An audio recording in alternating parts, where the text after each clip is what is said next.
পাহাড়ি জনপদের সড়ক জুড়ে খানাখন্দ, উঠে গেছে বেশিরভাগ অংশের কার্পেটিং, ঝুঁকি নিয়ে হেলে দুলে চলছে যানবাহন।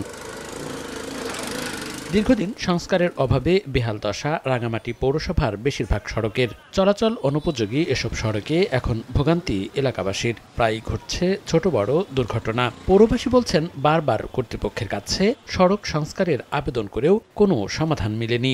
রোগী নিয়ে হাসপাতালে যেতে হয়, তখন আমাদের খুবই কষ্ট হয়। 2 থেকে 3 বছর ধরে আমরা যে গাড়ি চালাচ্ছি, আমরা কতটুকু ভোগান্তি হচ্ছে মানে আমরা জানি। আমাদের সদর হাসপাতাল এবং মেডিকেল হাসপাতালের রাস্তাগুলো খুবই বেহাল দশা। তবে আগামী 2 মাসের মধ্যে সংস্কার কাজ শুরুর আশ্বাস সংশ্লিষ্টদের। যে অংশগুলো খানাখন্দ আছে সেই অংশগুলোর কাজ বাস্তবায়নের জন্য আমরা টেকসই উন্নয়ন প্রকল্পে প্রস্তাবনা প্রেরণ করেছি। আগামী 1-2 মাসের মধ্যে আপনারা একটা দৃশ্যমান উন্নতি দেখতে পাবেন।